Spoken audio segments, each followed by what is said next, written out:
Hi hello welcome to my channel Devansi vlogs. ఈరోజు vlog వచ్చేసి Sunday రోజు వ్లాగ్ అనమాట. ముందు రోజు రాత్రే సామాన్లు ఏం కడగలేదు. ఇక్కడ ఉదయాన్నే లేచి సామాన్లన్నీ కడిగేసాను. ముందు రోజు ఎందుకో ఇంకా కడగాలి అనిపించలేదు. ఇంకా అలాగే స్కూల్ కూడా లేదు కదా అన్నట్లు ఉన్నాను అనమాట. ఇంకా ఫస్ట్ ఉదయాన్నే లేస్తేనే కసులు అయితే కొట్టేశాను. తర్వాత సామాన్లన్నీ కడిగాను. ఇప్పుడైతే బండలంతా తుడిచాలి. పిల్లలు మా ఆయన కలిపి కటింగ్ చేయించుకోవడానికి వెళ్ళారు.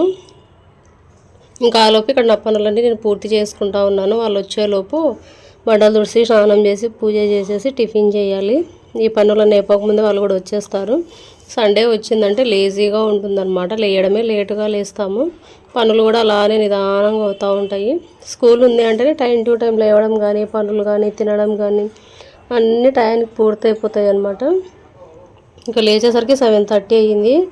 ఇంకా ఫాస్ట్గా లేచి కసులు కొట్టి సామాన్లన్నీ కడిగి బండలు తుడిచి స్నానం చేసి పూజ చేస్తుండగానే కటింగ్ కొట్టించుకొని వచ్చేసారు. ఇంకా వాళ్ళు కూడా ఒకరి తర్వాత ఒకరు అందరూ స్నానాలు చేసేసారు. ఇంకా అలా పూజ అయిపోయిన తర్వాత ఇక్కడ దోశ అయితే వేసేస్తున్నాను. ఇంకా ముందు రోజుది కొంచెం దోశ పిండి ఉంది. ఇంకా ఓన్లీ పిల్లల ముగ్గురికే సరిపోతుంది అన్నట్లు తలా 2 దోశలాగా అవుతాయని ఇంకా దోశలు అయితే వేస్తున్నాను. ఇంకా చట్నీ ఏం చేయలేదన్నమాట. ఇంకా ఓన్లీ ఇక్కడ పప్పుల పొడి చల్లి నెయ్యి వేసి దోశలు అయితే కాల్చేస్తున్నాను. ఇంకా పిల్లలు ముగ్గురికే సరిపోయాయి. ఇంకా మధ్యాహ్నానికి వచ్చేసి ఈరోజు పన్నీర్ కర్రీ చేసి పరోటా చేద్దామని ప్లాన్ చేసుకున్నాను. ఈరోజు వసంత పంచమి ఉంది కదా అన్నట్లు ఇంకా పూజ చేశాను. ఎలాగో నాన్ వెజ్ కూడా ఏం తెచ్చుకోలేదు. ఇంకా ఎగ్ కూడా ఏం చేయలేదన్నమాట. లేదంటే సండే వచ్చిందంటే ఖచ్చితంగా నాన్ వెజ్ ఉండాల్సిందే. ఇంక ఇదిగోండి పన్నీర్ కూడా తీసుకొచ్చారు బయట. ఇది పన్నీర్ బయట చేస్తారనమాట. మామూలుగా అయితే మనం స్టోర్స్లో మాల్స్లో తెచ్చుకుంటాం కదా, అది ఎప్పుడు చేసి పెట్టింటారో. ఇదైతే మనం ఫ్రెష్గా చేసిస్తారనమాట. ముందు రోజే చేసి పెట్టేసి మనకి ఇక్కడ ఉదయాన్నే అమ్మేస్తారనేసి ఒక 100 రూపీస్దే అనమాట. అది ఒక ప్యాకెట్ వచ్చేసి మాకు మధ్యాహ్నానికి వచ్చేసింది, రాత్రి కూడా వచ్చిందనమాట. ఇంక ఇదిగోండి పూజ అయితే ఇలా సింపుల్గా పూర్తి చేసేసుకున్నాను. ఇంకా ప్రసాదం నైవేద్యాలు ఏం చేయలేదు. ఇంట్లో పనులు ఉంటే ఒకటి పెట్టేసి ఇలా సింపుల్గా పూజ అయితే చేసేసుకున్నాను. ఇంకా పిల్లలు స్నానాలు చేస్తూ ఉన్నారు ఒకరి తర్వాత ఒకరు. ఇంకా దోశలు అయితే 4 పెట్టిస్తే వాళ్ళు స్కూల్ లేదు కాబట్టి వాళ్ళ ఆటలు చూపిస్తాను చూడండి. ఈరోజు ఇలా ఉంటాయి వీళ్ళ ఆటలని, దుప్పట్లు, దిండ్లు, క్యారం బోర్డు ఏమేమి ఉంటాయో ఆ బాటిల్స్ అవన్నీ తీసి ఆటలు ఆడుతూ ఉంటారు. ఇంకా అలాగే ఉదయాన్నే వాషింగ్ మిషన్లో బట్టలు కూడా వేసి అవి కూడా ఆరేసాను అనమాట. ఇంకా వంట ఒకటి చేయాలి మధ్యాహ్నానికి. వీళ్ళు ఆటలు ఆడుతూ ఉన్నారు. ఆడుకుంటూ ఇక్కడ పెట్టేసి మళ్ళీ కిందికి వెళ్ళేసి వచ్చారనమాట. క్యారం బోర్డు మీద వీళ్ళ ఇంతకుముందు స్కూల్లో ప్రాజెక్ట్ ఉండింది సైన్స్ డేకు, అనిమల్స్ గ్రాస్ అనేసి అవి ఉంటే అవన్నీ పెట్టేసుకొని ఇదిగోండి ఇలా ఆటలు ఆడుతూ ఉన్నారు. ఇంకా మధ్యాహ్నానికి వచ్చేసి ఇక్కడ పరోటా చేస్తూ ఉన్నాను. ఇంకా పన్నీర్ అయితే చేసి పక్కన పెట్టేశాను అనమాట. చాలా బాగా వచ్చింది ఈరోజు పన్నీరు పరోటా 2 సూపర్ వచ్చాయి. పన్నీరు ఎవరు పెద్ద ఇష్టంగా తినరు, నేను మా చిన్నోడే బాగా తినేది. ఇంక ఇదిగోండి వైట్ రైస్ అయితే చేశాను. కొంచెం జీరా రైస్ ఒకటి కలపాలన్నమాట. దానికోసం పచ్చిమిర్చి కలిపి పక్కన పెట్టేసుకున్నాను.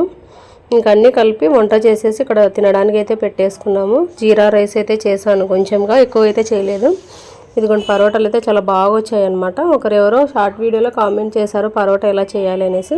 నెక్స్ట్ టైం ఖచ్చితంగా షేర్ చేస్తాను అనమాట. నేను ఆ రోజు వీడియో అయితే ఏం షూట్ చేయలేదు, పిల్లల దగ్గర ఉండిందనమాట సెల్. స్కూల్ లేదు కాబట్టి కొద్దిసేపు వాళ్ళకి ఇచ్చేసాను. ఇంకా సర్లే సెల్ అన్న కొద్దిసేపు ఇవ్వండి అంటే ఇవ్వలేదు. కొద్దిసేపు చూస్తామా అంటే సర్లే అన్నట్లు నేను కూడా పట్టించుకోలేదు.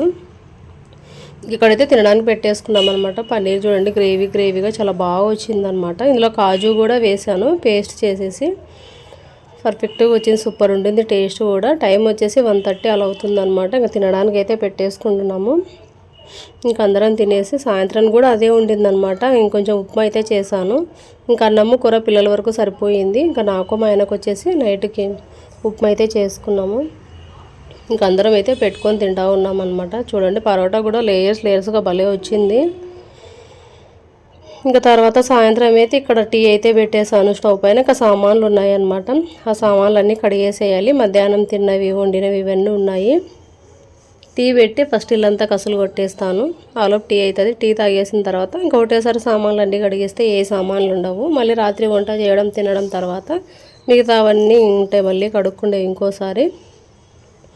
ఇంక ఇది పన్నీర్ అయితే సరిపోతుంది, పిల్లల వరకు అయితే అయ్యిందనమాట. ఇంక ఇవన్నీ తీసేసి వేరే గిన్నెలలో తీసి పెట్టేసి సామాన్లన్నీ సింక్లో వేసి కసులు కొట్టేస్తాను. అలోపు టీ అవుతుంది. టీ తాగేసి సామాన్లన్నీ కడిగి పిల్లలకైతే ప్రాజెక్ట్ చేసే ఉన్నాయి. FA4 ఎగ్జామ్స్ అయితే ఉన్నాయన్నమాట. ఫిబ్రవరి 12 నుంచి ఉన్నాయి వీళ్ళకి. మధ్యాహ్నం జీరా రైస్ చేశాను కానీ నేను కొంచెం మా ఆయన కొంచెమే తిన్నాము. పిల్లలందరూ పరాటానే తిన్నారనమాట. మేము కూడా పరోటా తిని కొంచెం రైస్ అయితే పెట్టేసుకున్నాము. ఇప్పటికన్నీ సరిపోతాయి. కొంచెం ఉప్మా చేస్తే ఒకటి సరిపోతుంది. ఇలాగ FA4 స్టార్ట్ అవుతున్నాయి. వాటికి సంబంధించిన ప్రాజెక్టులు అయితే చేయాలి. ఈ పనులన్నీ అయిపోతే ఇంకా అవి ఒకటి చేయడం మొదలు పెట్టేసుకోవాలి. ఈ ఎగ్జామ్స్ రాయడం ఏమో కానీ పిల్లలకు ఉండదు. ఇలాంటివన్నీ పేరెంట్స్కే ఉంటాయన్నమాట. ఎగ్జామ్స్ వస్తున్నాయంటే నాకు భయం వేస్తుంది ముందు. వీళ్ళు చదవడం ఏమో కానీ అవన్నీ పక్కన పెట్టేస్తే ప్రాజెక్టులు చేయాలంటే చుక్కలు కనిపిస్తాయి, మామూలు కాదు. ఒక్కొక్కరికి 3 సబ్జెక్టులు 4 సబ్జెక్టులు ఇలా ఇస్తారనమాట. ఇంకా అవన్నీ చేయాలి. ఇంకా సామాన్లన్నీ ఎక్కడెక్కడ పెట్టారు చూడండి ఆడుకొని. ఇంక ఇప్పుడు అన్నీ నీట్గా సర్ది పెట్టి ఇల్లంతా కసులు కొట్టేస్తే ఓ పని అయిపోతుంది. ఇది వచ్చేసి మా ఆయన పాతది ఓపో సెల్ అనమాట. నాది కూడా ఉంది. నా దానికి సైడ్ బటన్స్ పోయాయి. 2 సెల్లు ఉన్నాయి. కాకపోతే మా ఆయన పూర్తిగా డిస్ప్లే పోయిండిందనమాట. ఇంకా పక్కకు పాడేస్తాము. అది వేయడానికి కూడా రాదన్నట్లు. వీళ్ళు ఇంటి దగ్గర ఉంటే ఇల్లు బీకి పందిరేస్తారనమాట. ఇంకా సరేలే ఆడుకోవాలి అన్నట్లు నేను కూడా వదిలేస్తాను. ఒకవేళ ఏమైనా చదువుకునేది ఉందంటే మాత్రం కూర్చోబెట్టి చదివేస్తాను. ఇంకా బ్లాగ్ అయితే ఇంత ఎండ్ చేసేస్తున్నాను. వీడియో నచ్చినట్లయితే please like, share, subscribe. Thank you for watching.